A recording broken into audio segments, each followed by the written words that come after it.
만약 여러분의 나이가 이미 건강 수명을 넘어 80세에 이르렀다면 어떻게 사는 게 바람직할까요? 지금은 100세 시대라고 할 만큼 수명이 길어진 것은 기쁜 일일 수도 있겠으나 실은 조금 걱정되는 점도 있습니다. 왜냐하면 많은 고령자들이 오래 살아야 한다는 강박에 사로잡혀 있기 때문인데요. 여러분은 다음 문항을 보시면 어떤 생각이 드시나요? 사실은 먹고 싶지만 건강에 해롭다니까 참는다. 몸을 움직이기 힘든데 건강을 위해 무리하여 운동한다. 효과를 느끼지 못하면서도 오래 살려는 마음에 계속 약을 먹는다. 전부 맞는 이야기라고 생각되시나요? 나이가 들수록 건강에 해로운 건 피하고 건강에 이로운 것은 꾸준히 실천하는 게 당연하다는 생각이 드는데요. 하지만 건강을 위해 했던 이러한 일들이 80세가 넘은 사람이라면 전부 자제할 필요도 무리할 필요도 없다고 합니다. 그래서 오늘은 우리의 일반적인 상식과는 다른 이야기를 해보려고 합니다. 80세의 벽이라는 책이 있는데요. 저도 50대인데다 부모님 두 분 모두 80대시다 보니 관심이 가더라고요. 그래서 이 책을 읽어보니 지금까지 부모님을 대했던 저희 태도는 순전히 내 관점이었구나 하는 반성을 하게 됐습니다. 또 일반적으로 알고 있었던 상식을 뒤집는 부분들이 많아서 앞으로 노후를 생각해야 되는 우리 50대, 60대 분들에게도 도움이 되겠구나 싶어 이 책을 소개해 드립니다. 현재 남성의 평균 수명은 82세, 여성은 88세입니다. 이 평균 수명은 앞으로 점점 더 증가해서 인생 100년, 100세에 가까워질 것입니다. 그렇지만 아무리 오래 살 수 있다고 해도 건강 수명이 늘지 않으면 누군가의 손길을 필요로 하거나 침대에서 생활해야 하는 기간만 길어질 뿐입니다. 그 기간은 현재 남성이 9년, 여성이 12년입니다. 건강하지 못해도 오래 살고 싶다라고 생각하는 사람도 있을 테지만 가능하면 힘차고 건강하게 살아야 됩니다. 80세 이후는 70대와는 완전히 다릅니다. 어제까지 가능했던 일이 오늘은 안 되는 상황을 수없이 맞닥뜨립니다. 컨디션 난조를 겪는 일도 잦아집니다. 무거워서 드는 것조차 못하게 되는 암담한 순간을 맞게 되는 나이입니다.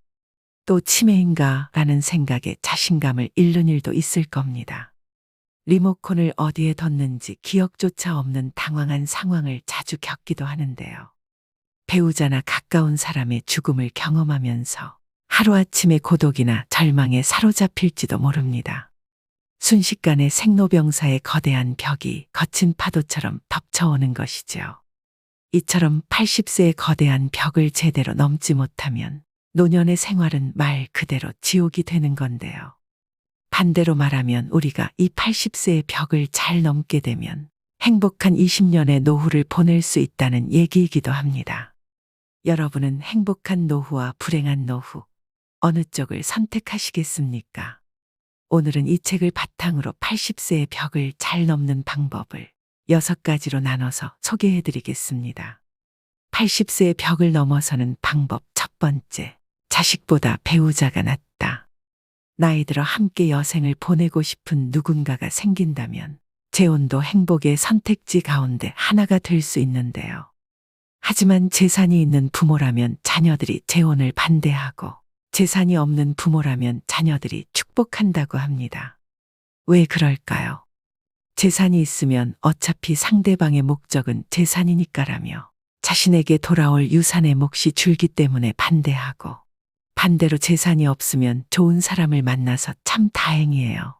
외롭지 않고 행복한 노후를 보낼 수 있겠어요라고 한다고 합니다. 하지만 머릿속 한구석에는 부모님의 돌봄을 기대하는 계산도 들어있기 때문이죠. 70대 전반까지는 재혼이사가 있으면 자녀들을 설득해서 재혼하는 사람도 많지만 이처럼 80대가 되면 자녀들의 반대에 꺾이는 사람이 늘어납니다.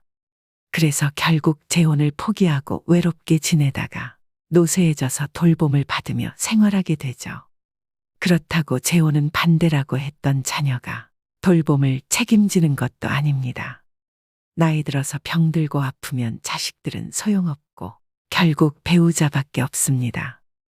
실제로 어떤 연구에 따르면 60대 이상을 대상으로 조사한 결과 배우자와 함께 하는 사람들이 가장 행복감을 느끼고 삶에 더 많은 가치를 부여하며 살고 있다고 하는데요. 그래서 아무리 자식이 효도를 한다고 해도 배우자만 못하다는 겁니다. 내가 외롭고 아플 때 옆에서 지켜주는 사람은 배우자지. 가까이 살아도 쉽게 얼굴도 안 보여주는 자식들이 아니라는 겁니다. 몸이 아파서 급하게 보호자와 동행해서 병원을 방문해야 되는 일이라도 생긴다면 매번 자식들에게 부탁하기도 눈치 보입니다. 또 멀리 살고 있다면 급한 일이 있을 때 큰 힘이 못 됩니다. 미운정 고운정으로 같이 살고 있는 배우자만큼 남은 인생의 소중한 동반자는 없다는 얘기입니다. 그러니 배우자가 살아있을 때 서로에게 최선을 다하며 지내야 합니다. 만약 여러분에게 물려줄 정도의 자산이 있다고 하더라도 추억을 만드는 데 쓰거나 자기 행복을 위해 쓰도록 해야 됩니다. 80세가 넘은 고령자는 지금 당장 병이 들고 움직이지 못하게 된다 해도 전혀 이상할 것이 없습니다. 내일 죽게 될지도 모를 일입니다. 그러니 후회 없는 시간을 보내야 합니다.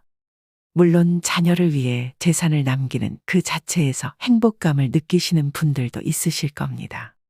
하지만 노후의 최고 자산은 추억입니다. 서서히 몸이 약해지고 행동 반경이 좁아지다가 결국 마지막에는 침대에서 보내는 날이 많아집니다. 이때 버팀목이 되어주는 것이 바로 그때 참 즐거웠는데라는 추억들입니다. 재산을 자녀에게 남기기 위해 자신이 하고 싶은 일을 참는 것만큼은 절대 하지 말아야 합니다. 80세의 벽을 넘어서는 방법 두 번째, 할 수 있는 일은 포기하지 않는다. 이제 80세가 됐으니 무리하지 말아야지 하면서 그동안 해왔던 일들을 그만두시는 분들이 많습니다. 하지만 가지고 있는 능력을 유지하는 것은 80세의 벽을 넘기 위해 꼭 필요한 자세인데요. 스스로 할 수 있는 일들을 제대로 안 하고 멈추는 순간 순식간에 늙고 세상과 이별할 수 있습니다. 그래서 80대가 돼도 운전면허증을 반납하지 마시고 운전이 가능하면 계속 하시라고 권해드립니다. 고령자는 인지기능이 저하되어 운전하면 위험하다라고 단정짓는 행위는 완벽한 차별이라고 생각되는데요. 20살 대학생이 고급 외제차를 타고 고속도로를 폭주하다가 사망사고를 내면 큰 뉴스거리가 되지 않지만 80의 남성이 경자동차로 아내를 병원에 데리고 가다가 사고를 내면 비난을 받습니다. 실제로는 24세 미만의 운전자가 사고를 내는 비율이 더 높은데도 고령자에게만 위험 딱지를 붙이고 있습니다. 80대가 교통사고를 내면 언론에서는 큰일이라는 식으로 기사를 냅니다. 이러한 사회 분위기와 더불어 나이 들어 운전면허증을 자진 반납하면 지원금을 주는 제도가 있다 보니 면허증을 반납하시는 분들이 많습니다. 하지만 아직 충분히 운전을 할 수 있는데도 허둥지둥 면허를 반납할 필요는 없습니다. 반납해버리고 나면 6년 후에 돌봄을 받게 될 위험이 2.2배나 증가한다고 하는데요. 이처럼 건강을 위해서라도 가능하다면 운전을 계속 하셔야 됩니다. 운전뿐만 아니라 80대에도 배우고 싶은 것이 있다면 적극적으로 배우셔야 하고요. 건강한 노후 생활을 보내는 가장 중요한 방법 중 하나가 노후에도 배움을 지속하는 건데요. 80세가 넘었다고 집에만 계시는 것은 수명을 단축시키는 가장 안 좋은 방법입니다. 마음 맞는 친구를 만나든 취미 생활을 즐기시든 무언가에 흥미를 가지고 몰두하시는 것이 좋습니다. 80세의 벽을 넘어서는 방법 세 번째, 참지도 말고 무리하지도 말자. 80세가 넘어 사망한 사람을 부검하면 대부분 몸에서는 암이, 뇌에서는 알츠하이머 병변이 발견된다고 합니다.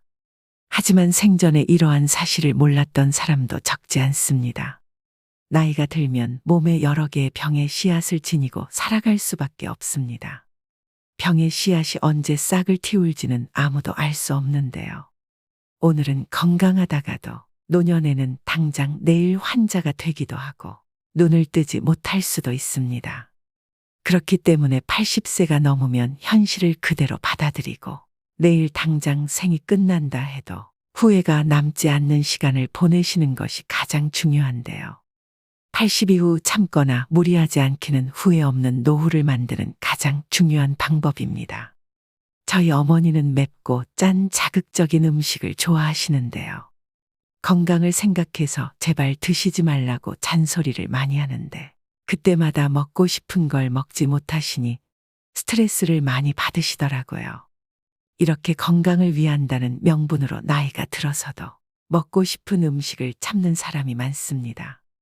소식하고 달고 짠 음식을 피하고 기름진 음식을 자제하고 비만은 건강을 해친다는 사고가 사람의 상식이 되었는데요. 이런 얘기는 60대까지는 건강을 해치는 원인이 되기도 하지만 80세를 앞두고 있다면 이러한 생각은 일단 접어두셔야 합니다. 고령자는 장기 기능의 저하로 식욕이 증가하는 경우가 있을 수도 있고 먹고 싶다는 욕구는 몸이 필요하다는 것이니 입에 당기는 음식은 마음껏 드셔야 됩니다. 체중 관리한다고 굶거나 식단 관리하지 마세요. 살이 좀 찐 사람이 오히려 더 오래 산다는 통계도 있습니다. 먹고 싶은 음식을 참으며 체중 조절하기는 스스로 수명을 깎는 행위입니다. 채식이 좋다고 매일 풀만 드시지 마시고요. 나이 들수록 단백질 섭취가 가장 중요하기 때문에 고기를 많이 드셔야 합니다. 그럼 여기서 술이나 담배는요? 라는 질문이 되돌아올 수 있는데요. 술도 드시고 싶으시다면 몸에 주는 부담을 생각해서 저녁 반주를 즐기는 정도가 현명합니다.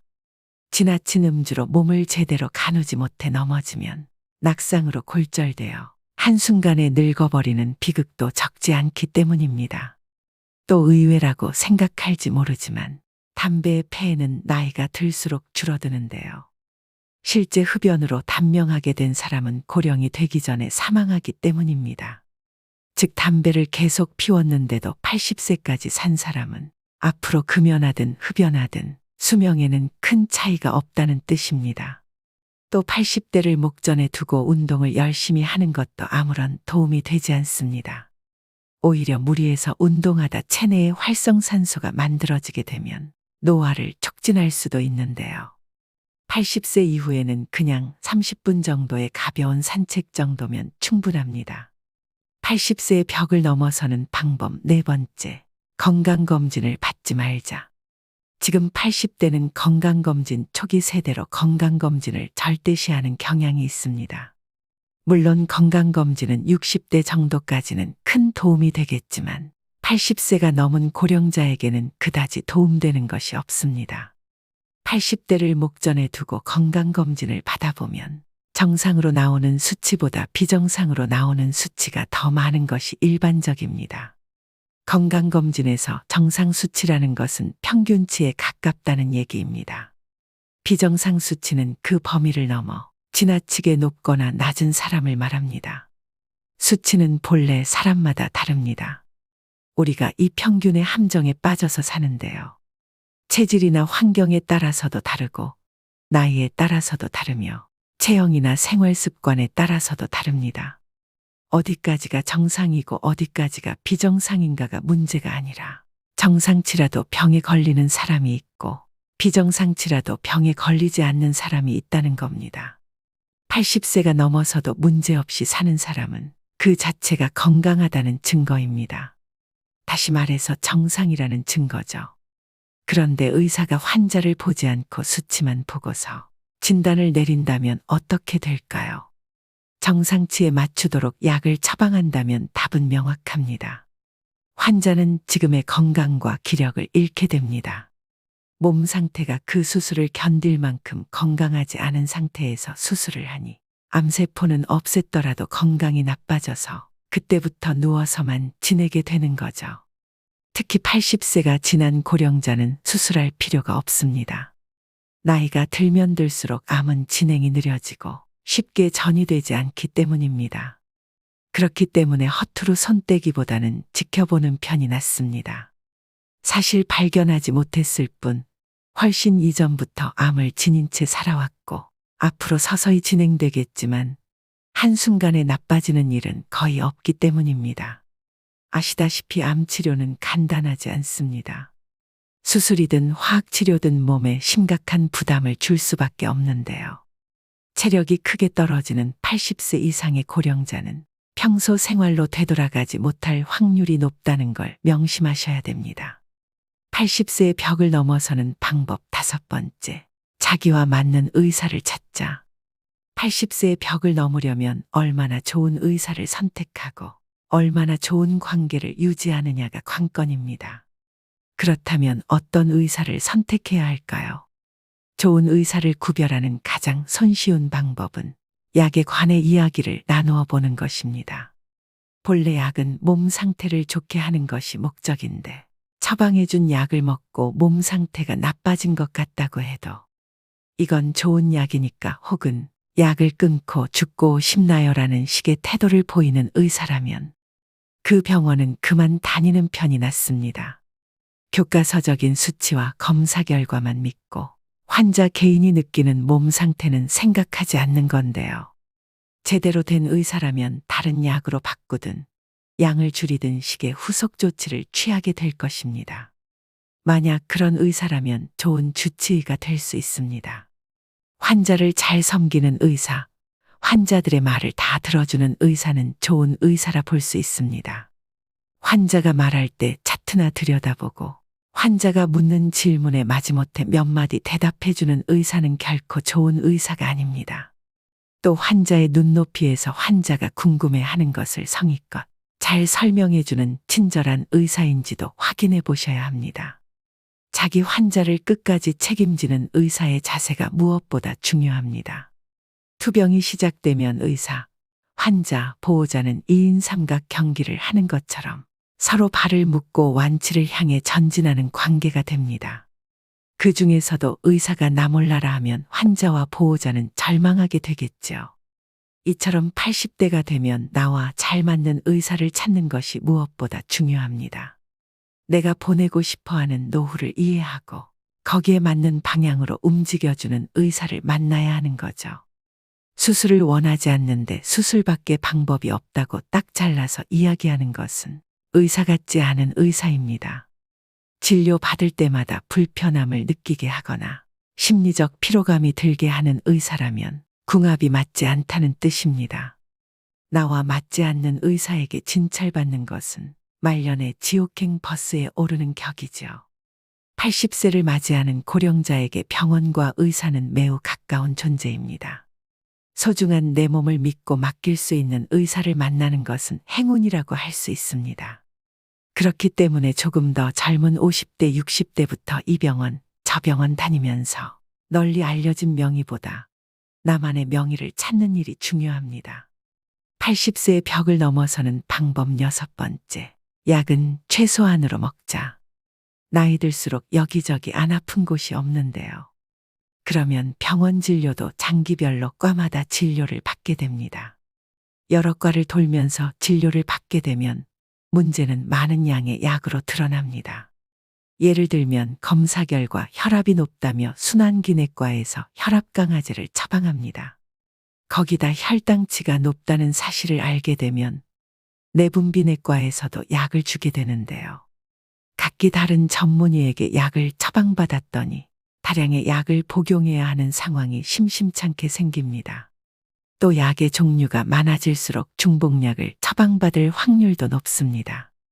예를 들어 소화 기능이 떨어지는 경우에는 약의 위장을 보호해주는 위장약이 들어가는데 다른 목적으로 처방된 약들을 함께 복용하게 될 때 위장약이 포함되어 있으면 중복으로 복용하게 되는 셈입니다.